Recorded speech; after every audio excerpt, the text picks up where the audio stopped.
Hi, this is Pastor Patrick Mwangi.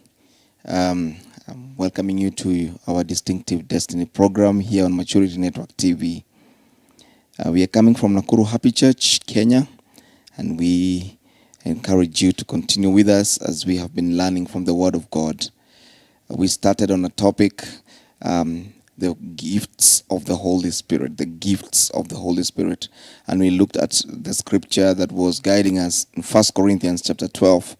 And we read all the way to verse number 10.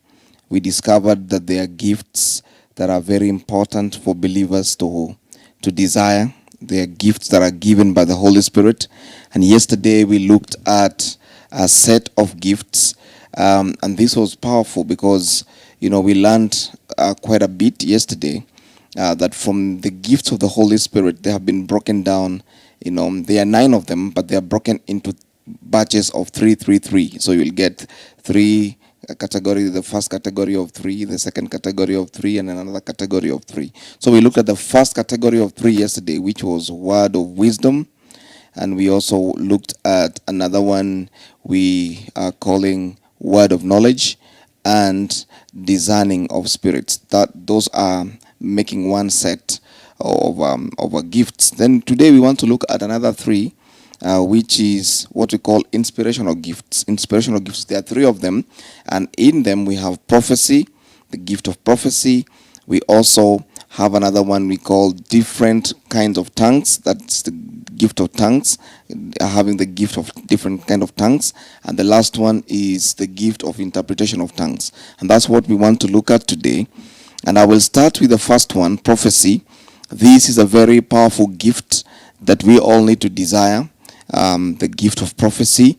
In the days of old, God would speak to his church. He would speak to his people through the prophets, and he would call them in a place. They would speak. He would speak to them, and then he would send them, and of course deliver the message to the people. And this is how God has always worked like that. He uses prophets, and even today God uses prophets. And I believe that in this dispensation that we are living in, as according to the word of God in Joel, he spoke many years ago, and he said, in the last days I shall pour out my spirit on all flesh. And your young men, your servants, old men, all those people will be able to have the Spirit of God. And the young men will be able to see visions, and the old men will dream dreams, and your servants will be able to prophesy. Speaking of that, God was saying that in the last days my spirit will be given to every person without discrimination. And so when you have the Spirit of God, and I believe if you're born again, you have the Spirit of God, God can use you to speak his word to other people. He can put a word in your heart. He can give you a burden for someone, and you can speak that word as God has spoken it. And that is what you're calling prophecy. So it is the gift that is very, very powerful, but also the one most misused kind of gift. People from all ends of the earth have misused this kind of gift, and especially the enemy has known that this gift is powerful. So he has his own prophets of doom that come speaking like they're speaking on behalf of God. So I pray that the Lord will give you such a discerning heart to know when God is speaking, and to be careful not to be misled by spirits and by forces of darkness in the name of prophets. So for that reason, this gift, the gift of prophecy, you get a word direct from God, either when you're reading the word of God or in prayer or by a vision or a trance or any other way, and the Lord speaks to you. And then you can be able to deliver that word to someone else. Paul, in that book of 1 Corinthians chapter 12, when he is concluding, he talks about something. And he says, desire, spiritual gifts, but especially that you may prophesy. He was trying to emphasize on this gift, saying that, you can have all these other gifts, but desire to have this one. Because you are directly hearing from God, and you are also communicating the same to other people. So the Bible tells us that God uses, the gift of prophecy to speak edification, to encourage other people, to exhort other people, to comfort people, Praise the name of the Lord. So when we use this word, the prophetic word that God gives to us, that word usually brings refreshment. It brings encouragement to the person that is hearing or to the listener. And 1 Corinthians 14 says, but he who prophesies speaks edification and exhortation and comfort to men. So when you speak, when God uses you in prophecy, you should know that what you're simply doing is edifying, you are exalting somebody, and you are also comforting another person. It is important, therefore, to cultivate this, we are calling the gift of prophecy, allowing the Lord to work in your life. By and by, as you continue in your fellowship and relationship with Him, He will start to speak to you. You will be sensitive to know His voice. And when you know His voice, then you will speak His word as He has put in your heart. Do not add, do not, remove, but just speak as He has spoken to you. And many times you will notice, when you give a prophetic word to someone else, usually that person's spirit is lifted. Usually the word that comes out, it's either a word that is going to give direction, a word that is going to give comfort, a word that is going maybe to help someone make a decision. So therefore it is good to obey the Lord as He speaks to you, as He directs you concerning a particular matter. Prophecies from the Lord can cover an extremely wide area. It covers a big area, including things like what? Predicting future events, and we have seen that in the Word of God, where a prophet speaks about what is going to happen. People like prophets like Jeremiah, prophets, that were there before, even the coming of Christ, before Jesus was born, those prophets, they were prophesying to Israel, and they told them that, you will go into captivity, and they were telling them about what was going to happen. But, some of these people, of course, who are living then, they did not believe them. They did not listen to them. Eventually, it happened. So, we are saying that prophecies from God, they can cover a very wide area, including predicting future events that are going to happen, giving someone counsel or encouragement, confirmation, giving instructions, or even what we call correction. That is a wide area. So therefore, when a word of prophecy is spoken, it can fall in either of those areas. It can be giving correction, can be giving direction, it can be giving confirmation to something, or encouragement, exhortation, or it could also be predicting what is going to happen. All that is what we are seeing from the Word of God. In Acts chapter 11 and verse number 27, during this time, the Word of God says, during this time, some prophets came down from Jerusalem to Antioch. One of them named Agabus stood up and through the Spirit predicted that the severe famine would spread over the entire Roman world. Praise the name of the Lord. And you see, this is just a word that we have just read here. This prophet Agabus, he predicted that time during the Roman world there was going to be a lot of famine. And so the prophet, and they came a number of them, but one of them, through the Spirit, that is Agabus, he predicted there is going to be severe famine that was going to spread all over. For that reason, it meant that these people needed to prepare, to know what to do, so that in the event that happens, then they will know, how to survive. So when the word of prophecy comes out, it is usually either about the future or about confirming what is already happening or what the Lord has already spoken to you at that particular time. Acts 21:10 and 11 also talks about the same thing. After we had been there a number of days, a prophet named Agabus, the same prophet, came down from Judea. Coming over to us, he took Paul's belt, tied his own hand and feet with it, and said, "The Holy Spirit says, in this way, the Jewish leaders in Jerusalem will bind the owner of this belt and will hand him over to the Gentiles." God was trying to warn this man, Paul, that if you go to Jerusalem, the Jewish leaders there, they are going to bind you the way the prophet was binding himself, and they will take hold of you and they'll imprison you. And so the Holy Spirit was warning him. Remember, we said these gifts, because they are gifts of the Holy Spirit, they are actually guided and directed by the Holy Spirit. Everything that you do, it's about the Holy Spirit. So all prophecies needs to be in line with the Word of God. They need to be in line with the Scripture. And if it does not line up with the Scripture, then my friend, I encourage you to be very careful. I won't forget one time, a lady came into my office, and he said he wanted to see the pastor, so he was directed to my office.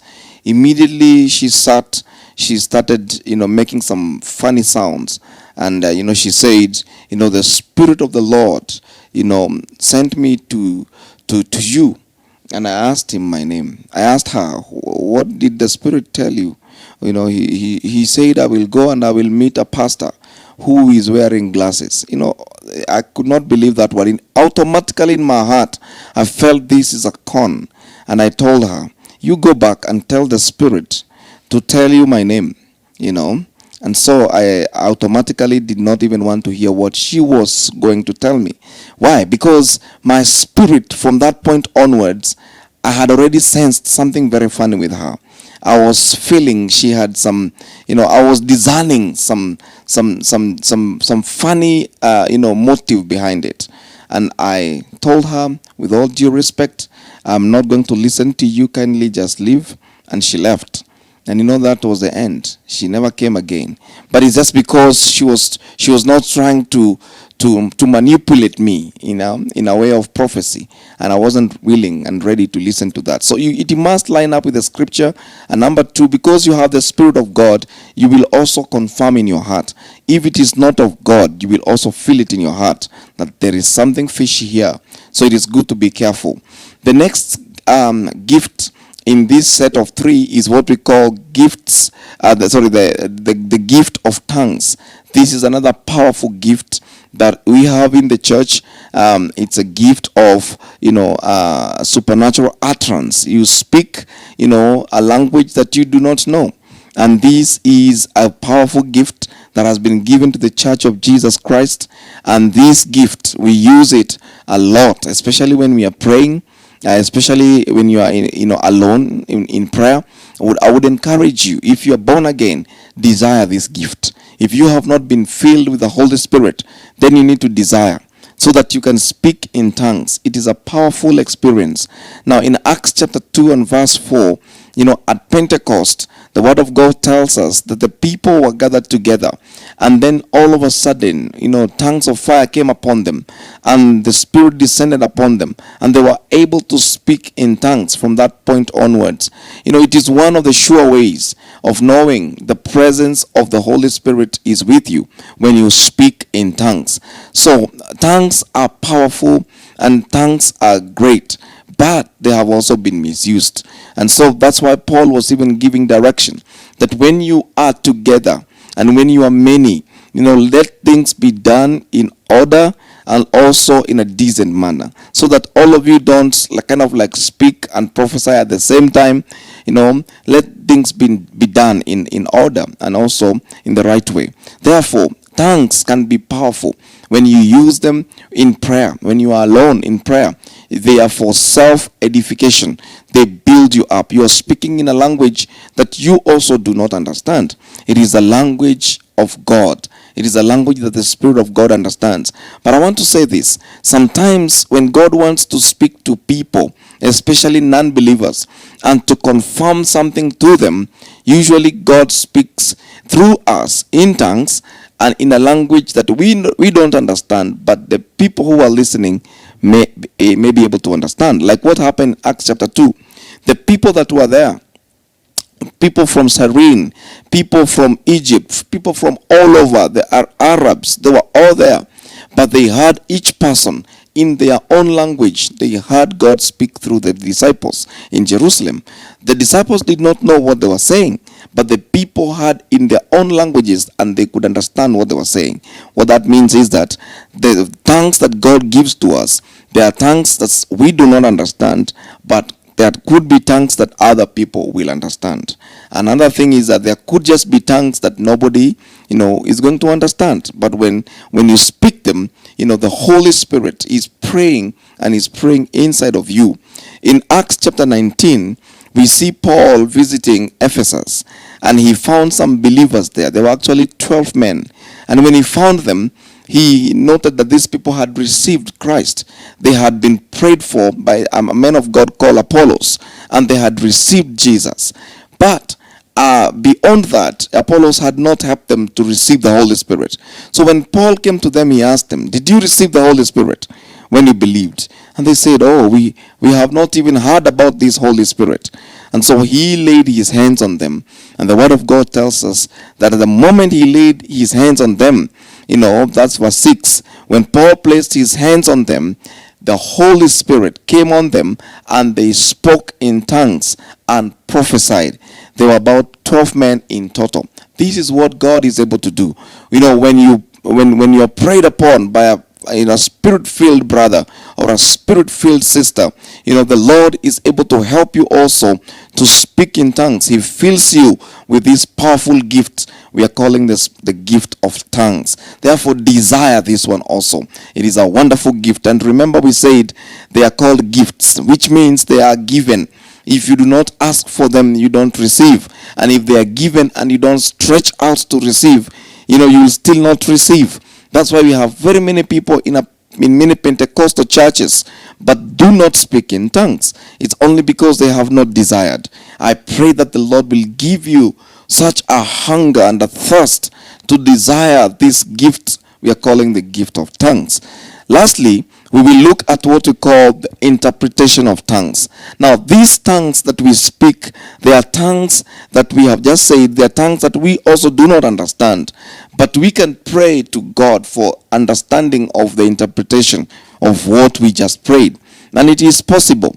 In 1 Corinthians 14 and verse 27 and 28, Paul here speaks to this church and tells them, "If anyone speaks in a tongue, let there be two, or at most three, each in turn, and let one interpret. But if there is no interpreter, let him keep silent in church, and let him speak to himself and to God." Praise the Lord. Paul was simply saying there is need to have an interpreter for whatever that we say, especially in public.